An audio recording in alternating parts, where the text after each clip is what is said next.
Good morning বন্ধুরা। তো আজকে যাচ্ছি আমার বন্ধুর বাড়ি আর বিজনেসের জন্য, মানে রথ দেখা কলা বেচা।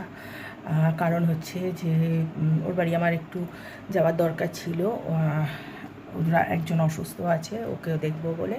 আর তার সাথে ওরা বেশ কিছু জিনিস বলেছে যে নিয়ে যেতে, সেগুলো নিয়েও যাচ্ছি। তো ওই জন্যই বললাম রথ দেখা কলা বেচা। তো চলো বেরোই, কি হচ্ছে না হচ্ছে পুরো আপডেট দেবো। বেরোনোর তোর কথা ছিল অনেক সকালে, কিন্তু ঘরের সমস্ত কিছু সেরে আস্তে আস্তে একটু লেট হয়ে গেছিলো বেরোতে বেরোতে। মানে আমি ধরো বেরিয়েছিলাম এই 11:30 নাগাদ। তো আমি যাব হচ্ছে বেলুড়। তোমরা জানো যে আমার বেলুড়ে বাপের বাড়ি, আর বেলুড়েই আমার বন্ধুরও বাড়ি। কারণ ও লাভ ম্যারেজ ছিল, তো তার জন্য ন্যাচারালি ওখানেই বিয়ে হয়েছে। তো যাই হোক, সেইখানেই যাব। তো এখন তো বেলুড়ে কেউ থাকে না, মানে আমার বাবা মারা থাকে না, ওরা সাঁতরাগাছি থাকে। আর এখন দেখো রোজই ডানলবে রাস্তায় কিন্তু প্রচুর প্রচুর জ্যাম পেয়েছি। আর ওরা কিন্তু বারবার ফোন করে যাচ্ছে যে কখন আসবি কখন আসবি, কোথায় রয়েছিস। তো যাই হোক, এখন মোটামুটি জানো তো, মানে এইখানে যখন আমি বালি বেরিয়েছি তখন অলরেডি তোমার 1:15 বাজে প্রায়। তো আমার খুব টেনশন হয়ে গেছিলো যে এরা আমাকে আজকে পেদাবে, ছাড়বে আজকে কেউ না।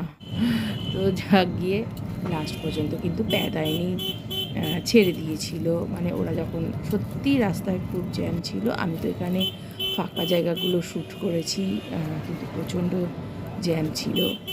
তো যাই হোক, এই বেলুড় মানে কি, বালিতে ঢোকার সাথে সাথে পুরনো কত স্মৃতি যে মাথার মধ্যে আসে তোমরা চিন্তা করতে পারবে না। প্রত্যেকটা রাস্তা, প্রত্যেকটা কোণ, প্রত্যেকটা জায়গা আমার পুরনো স্মৃতিগুলোকে আবার একবার মানে মনে করিয়ে দেয়।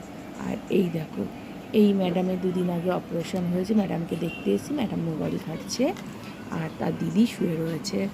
তো এরা হচ্ছে 2 বন্ধুর 2 মেয়ে। হ্যাঁ, অনেকদিন হয়ে গেছে, ভুলে গেছিলাম। Short time memory loss. এই ভিখারি দুটো বসে আছে,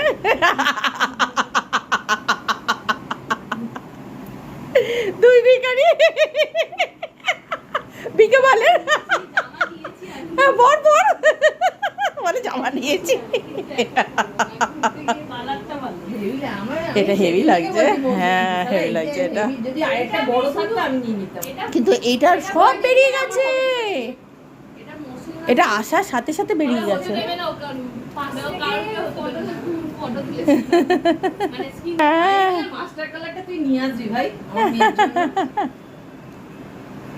এইটা আসার সাথে সাথে বেরিয়ে গেছে।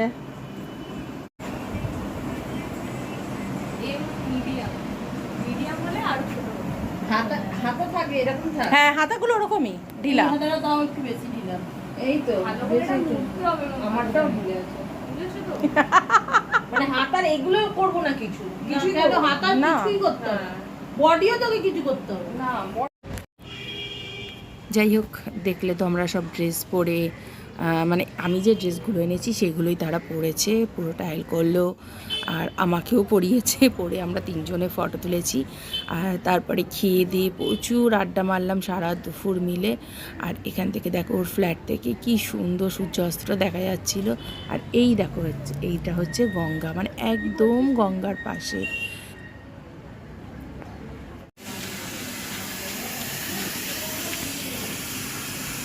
দাঁড়া দাঁড়া দাঁড়া দাঁড়া,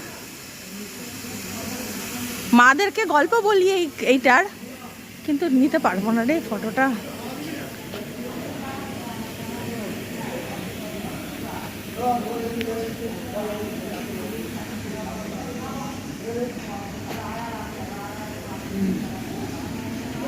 এই হনুমান মন্দিরটা নতুন হয়েছে, গণেশ, এই যে হনুমান, এটা গণেশ মূর্তি হয়েছে, এটা নতুন হয়েছে। ও শিবলিঙ্গ এখানে চলে এসছে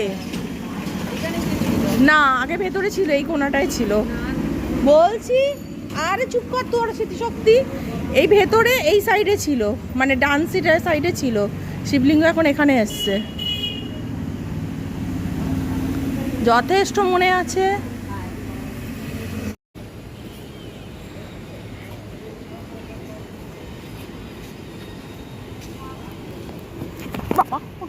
উঁচু আছে, উঁচু আছে, খেয়াল করি ভিডিওর দিকে তো। এইটা কি হলো, ফুলের টপ পড়ে গেছে। এখান দিয়ে আমরা নামতাম রিম্পা, এখান দিয়ে। হ্যাঁ,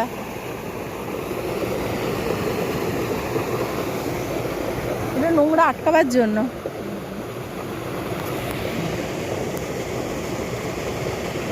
পুরো চেঞ্জ, কত কিছু সোলার করেছে ওপরে।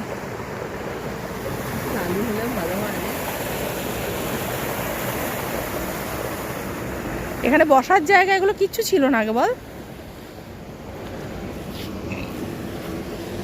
সত্যি কথা, এত সুন্দর তাই তো।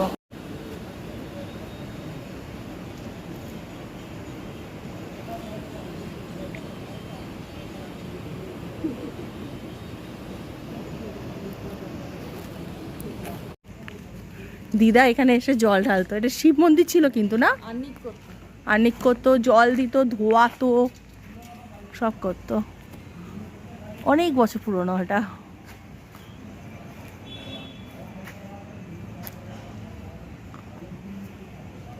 দিনের বেলা দারুণ হবে ভিডিওর ফটোটা।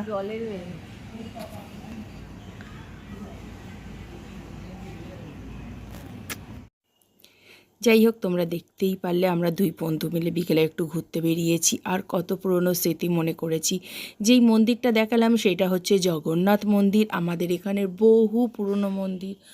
আর ওই মন্দিরে প্রচুর স্মৃতি আছে, মানে আমার জীবনে শিবরাত্রি বলো, যে কোনো পুজো বলো, আমাদের ওই মন্দিরেই হতো। আমাদের এখানে কিন্তু খুব বড় করে রথ চালানো হয়, যেহেতু মন্দির একদম কাছে, তো রথ বলো সব কিছু আমাদের ওই মন্দিরে। তাই বলছিলাম যে প্রচুর স্মৃতি। আর ওই গঙ্গার ঘাটটা, অ্যাকচুয়ালি এখানে স্মৃতি হওয়ার আরেকটা কারণ হচ্ছে এখানে আমার মামা বাড়িও আছে, ঠিক আছে। তো মামা বাড়ি আর আজকে আর যায়নি, অ্যাকচুয়ালি দিদা তো আর নেই, মামা মামি রয়েছে। তোমরা কদিন আগে দেখেছিলে আমার মামার মেয়ের বিয়েরও আমি ভিডিও দিয়েছিলাম। তো এক জায়গায় এসে আরেক জায়গায় হয় না, কারণ ওরাও আটকে দেবে, আর তো মানে এরা তো আমাকে পুরো রাত্রিরে আটকে দিয়েছে, আর বাড়ি যেতে দেয়নি। তো যাই হোক, আমরা দুই বন্ধু এখন ওর ছাদে এসে পায়চারি করছি, আর সব পুরনো মানে স্মৃতিগুলোকে মনে করছি, কোথায় কি আছে, কোথায় কি নেই। আর ওই গঙ্গার ঘাটটায় তো মানে পুরো চেঞ্জ। আমার দিদার সাথে আমার ওখানে প্রচুর স্মৃতি আছে, তো সেই স্মৃতিগুলো সব মনে পড়ছিল একে একে করে। এটা হলো আমার বন্ধুর বাপের বাড়ি, এইখানেও আমাদের প্রচুর স্মৃতি আছে, প্রচুর সময় কাটিয়েছি এইখানে, মানে অনেক স্মৃতি আছে। আর এর ছিল আইবুড়ো ভাত, এই হচ্ছে বন্ধুর মেয়ের টিচার। তো যাই হোক, খুব মজা হচ্ছিল সেদিনকে, মানে রাত্রিরে এখানেই খেয়েছি। বলে না নিলে প্যাকেটে নিয়ে যাবে, মিষ্টি খাচ্ছে না অ্যালার্জির জন্য। ও অ্যালার্জি হয় নাকি রে মিষ্টি খেলে? দইটা মানে আইব্রো ভাতে মিষ্টি খেলে অ্যালার্জি বেরিয়ে চিনি খেলে পিম্পল। এরটি বড় লোক এই পাগলি আমাদের দইটা প্লেটে দাও কেন? দই ওরকমই কৌটোতে দাও। এটা বিশ্বাস করবে, রাত্রি 1:30টার সময় আমরা আইসক্রিম নিয়ে বসেছি। ওর রাত্রির যখন 1:15 বাজে হঠাৎ করে ওর মনে হলো যে একটু আইসক্রিম খেতে হবে, মানে আমার বন্ধু পম্পা, ওর মনে হচ্ছে যে আইসক্রিম খাবো। তো ও কী করবে, অনলাইনে আইসক্রিম অর্ডার করেছে, আর রাত্রি 1:30টার সময় আমরা সব বসে আইসক্রিম খাচ্ছি। তোমরা চিন্তা করো। খানা কতবার করবো, তুই খাবি না? আমারটা দেখ, সাইজ দিয়েছে দেখ। ছেলেটা উঠেই আসছিল, গেট খোলা, হ্যাঁ খোলাই যাবে, ভালো হবে। তুমি যাবি ভালোই দিই, কিন্তু এটা প্রোটিন ফ্লেভার না, যাইনি ফ্লেভার। নে ধর, ও নে ধর, আয় happy birthday to you, happy birthday to you. আরেকজনকে দেখ, লজ্জা পেয়েছে।